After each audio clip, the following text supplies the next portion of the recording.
Aloha mai kākou. Welcome back for another episode of WāKahikoWednesdays. My name is Iāsona. I'm one of the culture educators here at the BishopMuseum, and this is our live broadcast coming to you again this week from Hawaiian Hall up here on the third floor, a place we call Waulani, which is focused on our ali'i, the rulers of particularly the Hawaiian Kingdom. And I'm picking up where I left off last time. Last week, took a look at King William Lunalilo, his election, how this came about, him being the first elected king of the Hawaiian Kingdom. And we got into his story, and I put out a promise that this next week, today, I would be addressing the election of Lunalilo's successor, who was King Kalākaua. So that's the topic for today, which is doubly appropriate, not only following up on this idea of kind of reflecting on past elections, given the election of 2016 that we've just been through, but also today, November 16th, is the birthday for Kalākaua. So we'll also honor him and remember him in that way while looking particularly at his story as being part of this legacy of elected monarchs here in Hawaii. And so, just to recap, Lunalilo is elected, the first elected king. This is something that's been set up by the Constitution for the Hawaiian Kingdom, being a constitutional monarchy since 1840. This election takes place in 1873. He is succeeding King Kamehameha V, who has passed away without naming an heir. And so it goes to the Legislative Assembly to vote and choose the next king. Well, they vote for Lunalilo unanimously. He gets all the votes, and this is largely credited to the fact that there's already been a popular vote, so the people have had a chance to vote, to express their opinion, overwhelmingly supporting Lunalilo, and to follow that request that the people have made, the legislature votes to make him the new king. Sadly, Lunalilo comes into office, he rules for just about 1 year. 1874, he passes away. And now, it seems that he wishes to continue this trend of democracy, of putting power into the hands of the people, or at least their representatives, in terms of being able to pick the monarch who will rule the kingdom. And so it's going to be another election. But now there's an important shift, because Lunalilo is seen as being still part of the Kamehameha lineage. He's still part of this dynasty. With his passing, there are a few members of the family who are left, but no one has expressed interest really in stepping up to this role as ruler of the nation, or at least none of the direct descendants from Kamehameha. That's where David Kalākaua enters into the picture, and we're standing right next to, I should point out, the cabinet that we have full of some of his possessions, things connected with him, some portraits, so we can get a good view of him as a young man, as well as later on as he is king. And now Kalākaua, he is still certainly an ali'i. He still has this royal lineage, but he's coming from a different line that is connected to the Kamehameha line, being a distant relation, but not directly from King Kamehameha, or even really close to the Kamehameha line itself from that first King Kamehameha. It's a parallel line, another very important lineage that he comes from. And so he puts himself forward as a candidate, and this is seen as a new royal family that will be taking power, a new dynasty that will start with him. However, it's not as clear-cut as Lunalilo, because in this case there is a strong alternative candidate, and that is Queen Emma.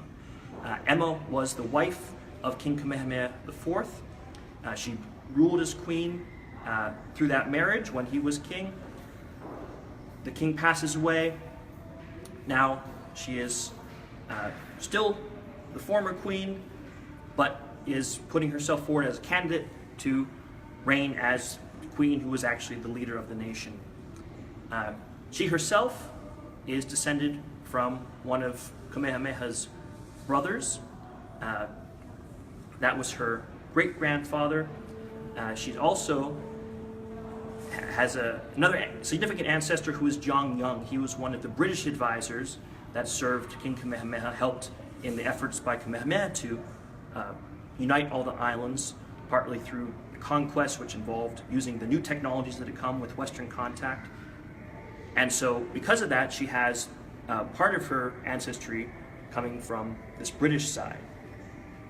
And so she has the royal lineage on the one hand, but she also has partly this foreign ancestry as well.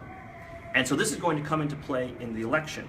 As you might imagine, there is some attacks are made between these two sides, not necessarily coming from Kalākaua directly, but it does turn into a much more contested, much uglier election. Allegations and attacks being made in terms of Emma's ancestry being partially British in terms of her ancestors. There's also allegations about Kalākaua's father not having the ancestry, that not truly being Hawaiian, or these questions about who he really is. So it's coming from both sides, and so this is much more tightly contested.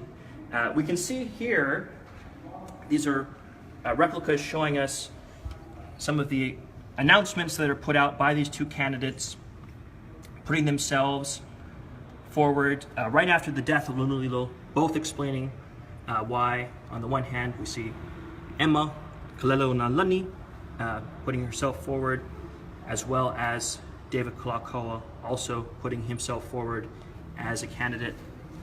And now the interesting thing with Emma in particular, she actually puts forth a claim that Lunulilo has wished for her to be the successor. It was never made official, but that was actually his wish. So she's that's very much part of her campaign, that this is fulfilling the late king's wish if she is to take over and become the new queen ruling the kingdom.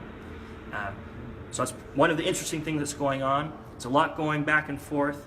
A big thing for Kalākaua is that all the newspapers, the major newspapers, come to support and endorse him, and so that's seen as a big help for him, certainly. Now the election takes place, and this time around there is no popular vote. So the people are not voting directly at all, not even to show their preference. The one vote will be by the Legislative Assembly. And the vote takes place, and now the vote goes to Kalākaua.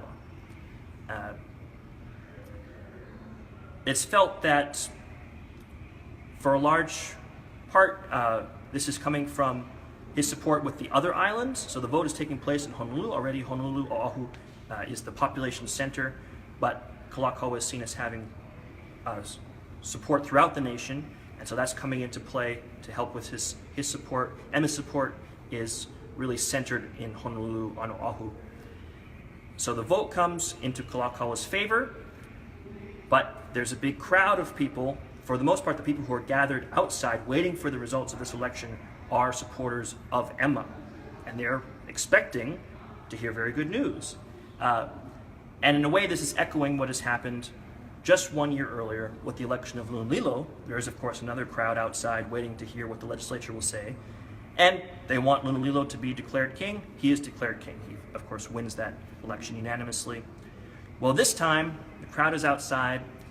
The news comes, Kalākaua is king, and there's a very strong reaction. The crowd becomes very upset. They begin to attack some of the members of the legislature. This turns into just a general riot going on, with particularly in the capital area, because Honolulu is being really racked by this anger that's spreading around. People are very upset about this reaction. It actually turns into a request. The government makes a request of the British and American warships that are stationed in the harbor to send troops to restore the peace. So perhaps this is a reassurance, or perhaps not, but it's something to keep in mind that contentious politics are nothing new to the day that we live in. There's a long history of this, even in Hawaii, even under the kingdom rule.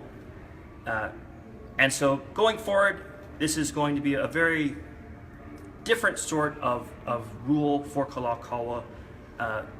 in terms of not having as much the unified mandate that his successors or his predecessors, have enjoyed.